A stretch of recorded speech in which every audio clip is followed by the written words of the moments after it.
Growing up, I had dreams of being an amazing saxophone player. I started playing when I was in the 5th grade. From 5th grade all the way through 8th grade, this was what I wanted to do. It felt like this was what I wanted to do for the rest of my life. Day in and day out, I would play that saxophone. I would go over my scales. I would try to be the best saxophone player that I could be. And then one day, I just sort of felt like it fizzled out. It wasn't something that I loved to do. I actually got distracted by playing football and playing outside with my friends, and then that saxophone dream sort of just fizzled out. It was something that I wasn't passionate about anymore. It was something that I once did, but then I put down. In fact, I just recently went back to my parents' house and I saw that old saxophone case and the old saxophone, and it's just there collecting dust. It's funny how quickly a dream can fade. Has something like that ever happened to you? You had a big dream, idea, or goal of something that you wanted to become great at. You even started and put in the work, but then you forgot about it. Maybe it wasn't playing a saxophone. Maybe you wanted to start your own YouTube channel. You vlogged an entire day, but then you were too tired to actually edit and upload it. You said you'd do it tomorrow, but eventually too many days passed and you forgot about it. Or maybe you're an athlete and you had goals to level up your skills this year or to get in even better shape over the summer, but things didn't go as planned. Too many skipped workout days passed, and eventually you just feel disconnected from the passion you had around your original goals. Or maybe for you, you were going to work really hard on your grades this year. You wanted to raise your GPA and boost your chances of getting into your dream college. You had a whatever it takes mentality going into the year.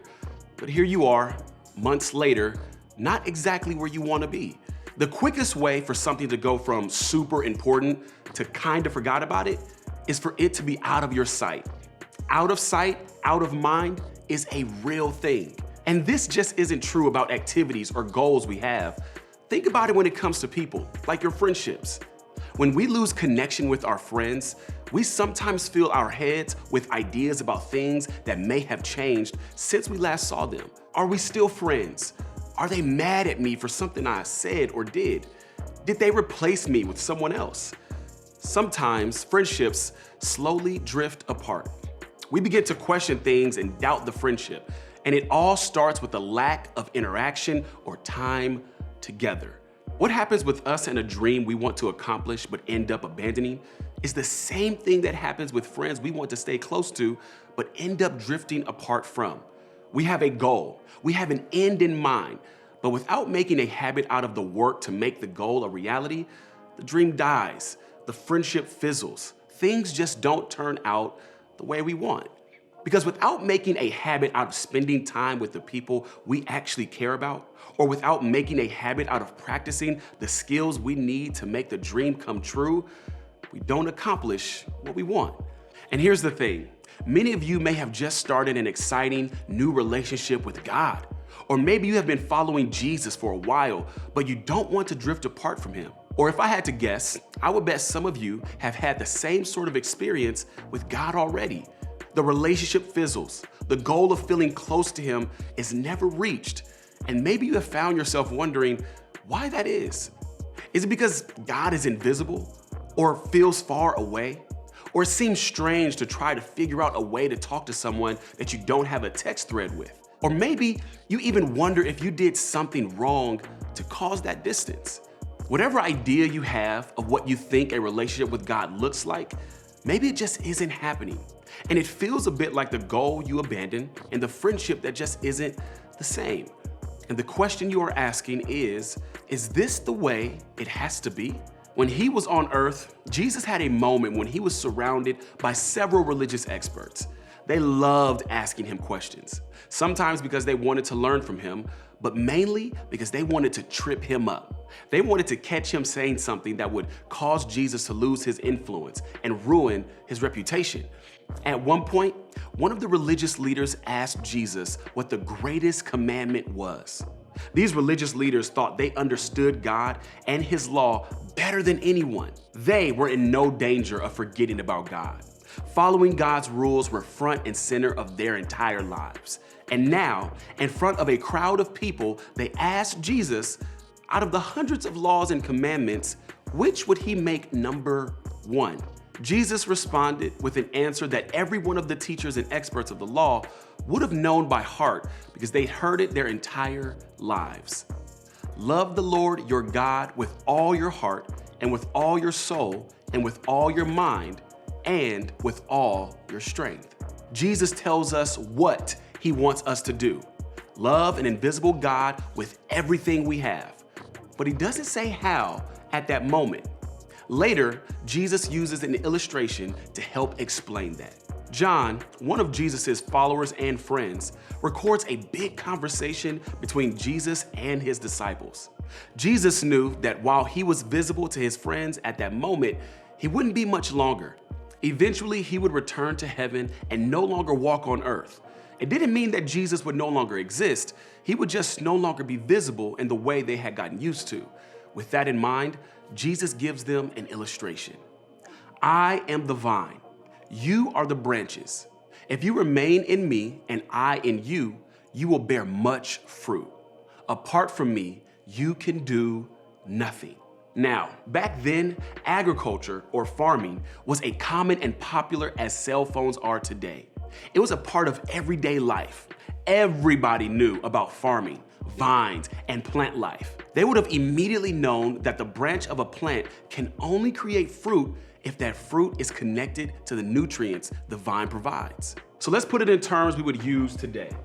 It would be like saying that a power cord gets the electricity it needs from the power outlet to give power to whatever is plugged into it.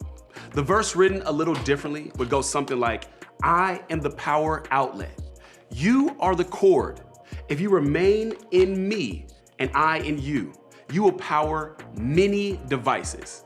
But apart from me, you can do nothing. Most of us have things at home that need to be plugged into an outlet in order to work. Televisions, hair straighteners, coffee pots. The list could go on for days. Think about the incredible things you can do and all the people you connect with through your phone or your Xbox. If your Xbox is connected to an outlet, it can do wonders. If your Xbox is unplugged, it's a pile of metal. If your phone is connected to an outlet, it's the single most innovative piece of technology of all time. If your phone has no battery left, it has all the potential in the world, but that's all it is, potential. If your device is connected to an outlet, it has true power. If your device has no electricity, it's dead. This is a lot like you and your relationship with God. You have so much power and so much potential to do so many things. You can love your friends. You can serve your family. You can make wise decisions. You can pursue God's plan for your life. You can change the world right where you are simply by living the life God has called you to live. You can do all of these things and more in your everyday life if you are plugged in. That's when you begin to bear fruit, which is equal to your devices being powered up. When you're connected to God, you get to live as the single greatest creation of all time. God said so when he made you.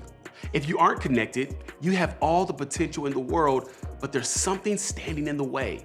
You are still the greatest creation of all time, but there's a gap between where you are and where you could be.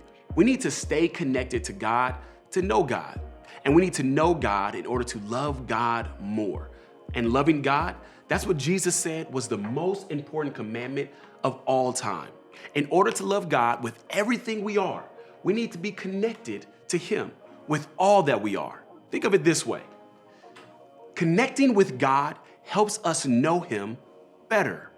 Connecting with God will help you know him better.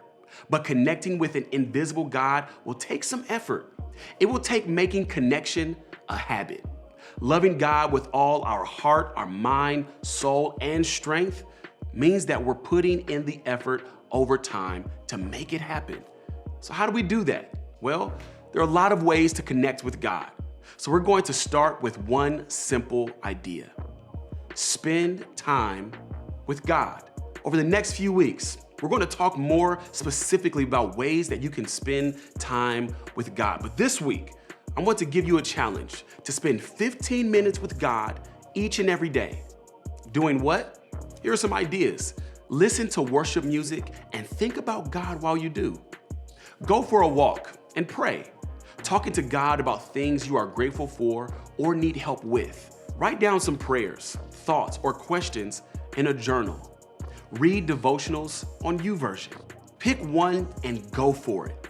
Or come up with some ideas as a small group on how to build habits to get to know God in everyday ways. Whatever you decide. It doesn't have to be perfect or feel magical.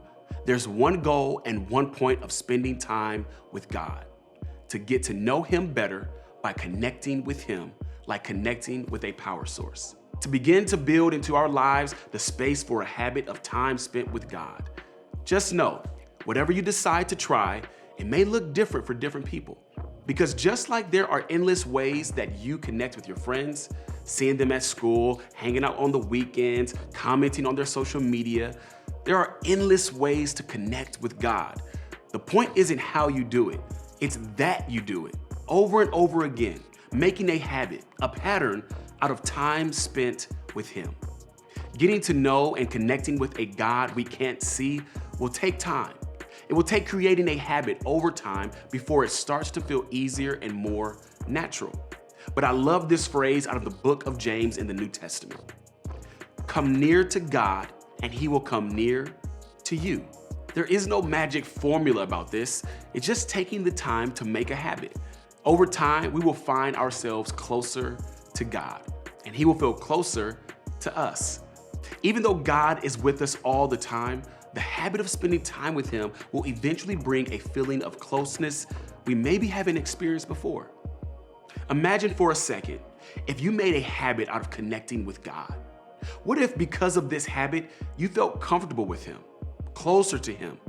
What if, in the process of spending time with Him, you really began to notice yourself loving God with more of your heart, mind, soul, and strength? How cool would it be to feel like you were connected to the power, presence, and love of God? Here's the thing. God wants you to make a habit of spending time with Him, of getting close to Him, not because He wants to control you, but because He wants to be close to you. He's a good dad who wants a good relationship with his kids, and that includes you. Your small group is a great place to talk about making a habit out of spending time with God. You can verbalize your struggles and frustrations. You can share ideas that have worked for you. And you can hear from a small group leader who has spent years learning to connect with God in their own way. Connecting with God helps us know Him better. And small group is another great place to connect with God.